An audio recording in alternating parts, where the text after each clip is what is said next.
Word में, Excel में और एक्सिस में, तीनों में शॉर्टिंग कैसे अप्लाई करेंगे डाटा के ऊपर, है ना? वो ध्यान से देखिए। सबसे पहले आप वर्ड में डाटा कैसे बनाओगे? कोई बता सकता है वर्ड में डाटा कैसे बनेगा? वर्ड में डाटा बनाने के लिए हम लोग क्या करते हैं, बताइए? Is equal to rand bracket open bracket close. इससे क्या होता है?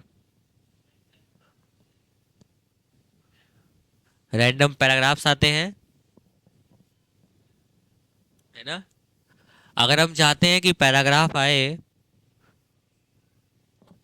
तो हम लोग equal to R A N D rand लिखते हैं और ब्रैकेट ओपन करके ब्रैकेट क्लोज करके इंटर प्रेस कर देते हैं। तो ये क्या होता है? अब इस पैराग्राफ में आपको कुछ वर्ड्स को सेलेक्ट करना है। जैसे कि आप डबल क्लिक करते हो तो एक वर्ड सेलेक्ट होता है, आपको पता होगा। कंट्रोल दबा के जब आप क्लिक करोगे किसी और वर्ड पे डबल, तो क्या होगा? वो वर्ड भी सिलेक्ट हो जाएगा।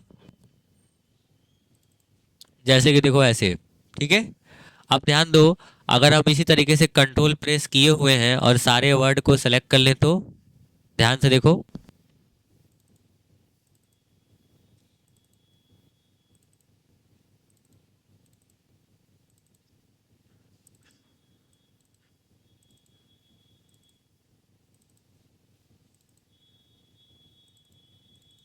देखो हम बहुत सारे वर्ड को सेलेक्ट कर लिए, कॉपी कर लिए बहुत सारे वर्ड को सेलेक्ट करके, ठीक है? बहुत सारे वर्ड को क्या किए हम? सेलेक्ट किए और फिर कॉपी कर लिए। और कॉपी करने के बाद इस सारे वर्ड को क्या किए हम? सेलेक्ट कर लिए और डिलीट मार लिए। क्या कर लिए? सेलेक्ट कर लिए, और सेलेक्ट करने के लिए हम क्या यूज़ किए? कंट्रोल ए। और डिलीट करने के लिए हमने कीबोर्ड से डेल बटन को यूज़ किया है, ठीक है? देन हम कंट्रोल वी से जैसे ही पेस्ट करेंगे तो वही सारे वर्ड पेस्ट होंगे जो हमने पहले कॉपी किया था। ये एज ए एग्जाम्पल के तौर पे हमने आपके लिए क्रिएट कर लिया है। अब हम क्या करेंगे, यहाँ ऊपर पे आ जाएंगे, आपको लिखा हुआ है शॉर्ट, क्योंकि सबसे पहले हम लोग एम एस वर्ड में शॉर्ट देखेंगे। तो हम लोग शॉर्ट पे क्लिक करते हैं और शॉर्ट पे क्लिक करने के बाद यहाँ क्या लिखा है? Short text. अब देखो जो भी रहेगा वो पहचान जाएगा। जैसे अगर ये पैराग्राफ है तो पैराग्राफ, क्योंकि इंटर मारा हुआ है नेक्स्ट पे तो इसलिए पैराग्राफ पे आ रहा है। यहाँ पे अगर हम आएंगे तो यहाँ देखो टेक्स्ट है, नंबर है, डेट है। अगर ये कोई नंबर रहता तो ये ऑटोमेटिक डिटेक्ट कर लेता कि ये क्या है? नंबर है, ना कि टेक्स्ट, है ना? तो जैसे कि हमने यहाँ टेक्स्ट में किया, और असेंडिंग और डिसेंडिंग फॉर्म में जैसे भी हम अरेंज कर ले, जैसे हम असेंडिंग में कर देते हैं, और जैसे ही हमने असेंडिंग में अरेंज किया और प्रेस किया ओके, तो क्या होगा? ऑटोमेटिक ये छोटे से बड़े के क्रम में इसको अरेंज कर देगा बिना कुछ कहे, देखो। और अगर वही आप डिसेंडिंग करते तो वो क्या करता? बड़े छोटे में अरेंज करता। तो शॉर्टिंग का मतलब ही होता है क्या? अरेंजमेंट। शॉर्टिंग का मतलब ही क्या होता है? अरेंजमेंट। और अरेंजमेंट कैसे हो सकता है?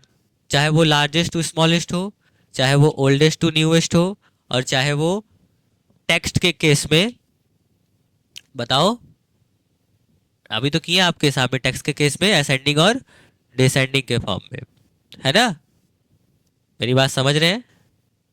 हाँ। अब अगर आप ये समझ गए तो एक्सेल में भी ऐसे ही है। अब आप एक्सेल को खोल लें, विंडो आर करें और एक्सेल ओपन कर लें, ठीक है?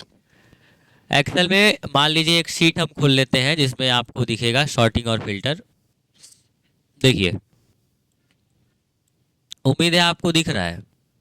अब यहाँ पे आपको क्या करना है, शॉर्टिंग अप्लाई करने के लिए सबसे पहले याद रखिएगा कि जब भी आप डाटा बनाएंगे तो उसमें हेडर होना चाहिए, क्योंकि एक्सेल में डाटा बनता है और डाटा में एक हेडिंग होनी चाहिए। जैसे ये एक कॉलम है, ये दूसरा कॉलम है, ये तीसरा कॉलम है, ये चौथा और ये पांचवा। तो हर एक कॉलम में एक जो है डाटा है उसका एक हेडिंग है। हेडिंग आप बना लेंगे तो अच्छा रहेगा, नहीं बनाएंगे तो बाद में आपको तकलीफ होगा, ठीक है? अब आपको करना क्या है, बस आपको डाटा के अंदर कहीं पर भी क्लिक रखना है, कहीं पर भी क्लिक रखिए और यहाँ आ जाइए। देखिए एडिटिंग में आपको दिखता है शॉर्ट का ऑप्शन, यहाँ ए टू जेड, जेड टू ए, या फिर कस्टम शॉर्ट, या फिर आप माउस का राइट क्लिक चलाएंगे तो भी आपको यहाँ शॉर्ट में असेंडिंग डिसेंडिंग सब दिखता है, कस्टम शॉर्ट। या फिर आप डाटा टैब में आएंगे और यहाँ पे आएंगे तो आपको दिखेगा शॉर्ट एंड फिल्टर नामक एक ग्रुप, उसके अंदर भी आप शॉर्टिंग को अप्लाई कर सकते हैं, मतलब वहाँ से लेके आप अप्लाई कर सकते हैं। ठीक है, तो देखिए शॉर्टिंग के लिए बहुत सारे तमाम आपके लिए अवेलेबल साधन दिए गए हैं, है ना।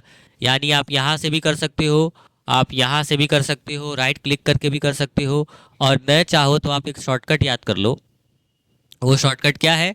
तो वो शॉर्टकट है अल्ट डी और एस, जिससे कस्टम शॉर्ट खुलता है। ठीक है, क्या शॉर्टकट है? Alt D S.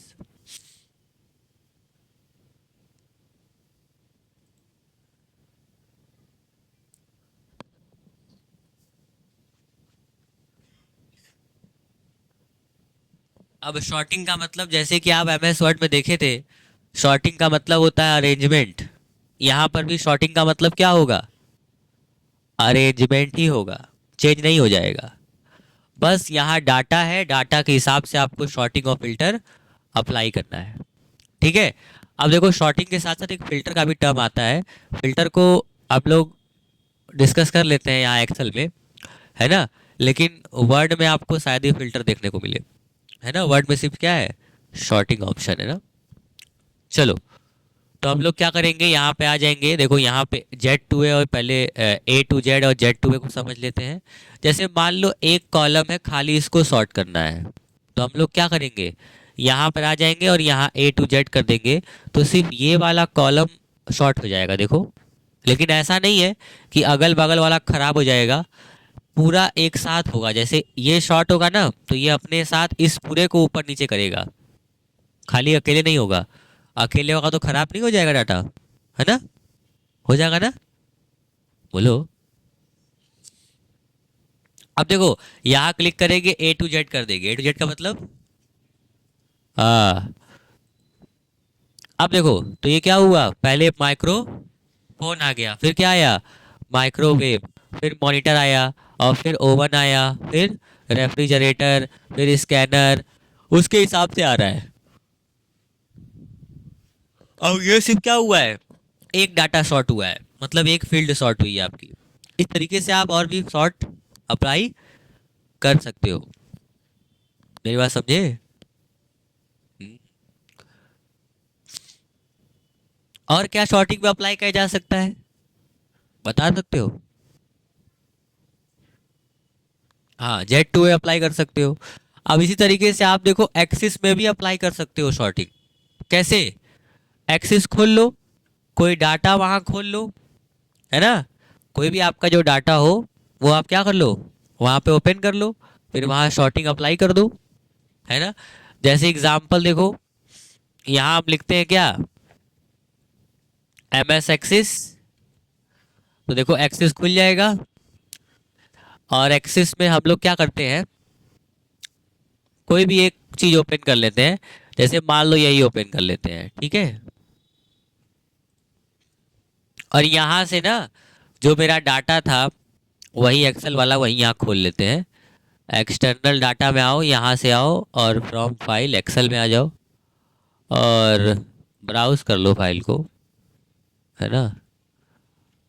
ओ, स्टूडेंट रिजल्ट, ये क्या है, इसमें है।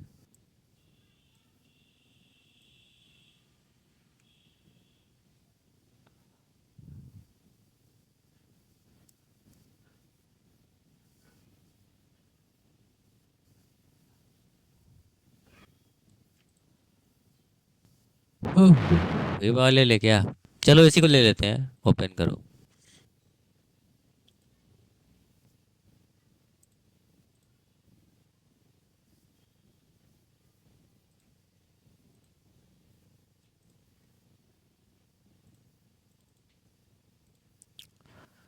देखो एक्सिस में मान लो मेरे पास ये डाटा है, ठीक है। अब ये डाटा जो है, इसके अंदर देखो यहाँ कुछ नाम लिखे हैं, है ना। अब ये डाटाबेस है ना। तो इसमें जब ये नाम लिखे हुए हैं तो हमको इनको शॉर्ट करना है। तो आप होम में ही यहाँ पे ऑप्शन रहता है असेंडिंग डिसेंडिंग, आप डायरेक्ट यहीं से शॉर्ट करा सकते हो, है ना। तो हम यहाँ क्या करेंगे, असेंडिंग पे क्लिक करेंगे तो देखो असेंडिंग पे जैसे ही क्लिक किए, फिर डिसेंडिंग पे क्लिक किए, तो देखो अपने हिसाब से वो क्या कर रहा है, जो डाटा है उसको एडजस्ट कर रहा है। पर ऐसा नहीं है कि डाटा का ये पूरा खराब कर रहा है, वो क्या कर रहा है, पूरा पूरा उठा के लेके आ रहा है। देखो ये पूरा रिकॉर्ड ये पूरा ऊपर नीचे कर रहा है ना। अब आप देखो असेंडिंग कर दो, तो देखो ऐसे कर देगा। ठीक है, पहले जो भी आ रहा है फील्ड आपका, यहाँ से इसके अकॉर्डिंग कर रहा है, जो भी आपका की है उसके अकॉर्डिंग। यहाँ पे आप देखो शॉर्टिंग अप्लाई है ना, यहाँ पे भी आप लगा सकते हो। यहाँ पर आ जाओ, यहाँ देखो ये जो साइड में आपको एरो दिखता है, इसकी मदद से भी आप यहाँ शॉर्ट अप्लाई कर सकते हो। ठीक है, अब ये ध्यान रखना कि ये शॉर्ट जो हो रहा है वो इसके अकॉर्डिंग भी हो रहा है, स्मॉलेस्ट टू लार्जेस्ट, तो इसको ध्यान रखते हुए शॉर्ट किया जा रहा है इसको, है ना। सिर्फ ये अकेला ही नहीं शॉर्ट हो रहा है। ठीक है, अगर अकेला कर दोगे तो देखो ऐसे गड़बड़ा जाएगा। ठीक है, जेड टू वे या जेड टू वे करोगे तो, समझ रहे हो। तो इसमें भी वही सा तरीका है। देखो चाहो चाहे तो तुम यहाँ इस्तेमाल कर लो, चाहे तुम यहाँ इस्तेमाल कर लो, चीज सब में चार तीनों में क्या है, चीज सेम ही है, एक ही चीज है ना। तो इसलिए हम बोल रहे हैं कि आप एक एक जगह कोई चीज पढ़ लेते हो। अब जैसे शॉर्टिंग यहाँ पढ़ लिए थे तो वहां बस आपको हमको आइडिया देना था ना, ये थोड़ी ना कि वहाँ वहाँ भी आपको शॉर्टिंग बताएं हम क्या होता है। आप शॉर्टिंग यहाँ से पढ़ के ही जा रहे हो, है ना, वहाँ पढ़ोगे तो समय ही वेस्ट होगा। समझ रहे हो। हाँ, तो इतना समझ में आ गया शॉर्टिंग, सब में किस लगेगा शॉर्टिंग, चाहे वर्ड हो चाहे एक्सेल हो चाहे एक्सिस हो। हाँ।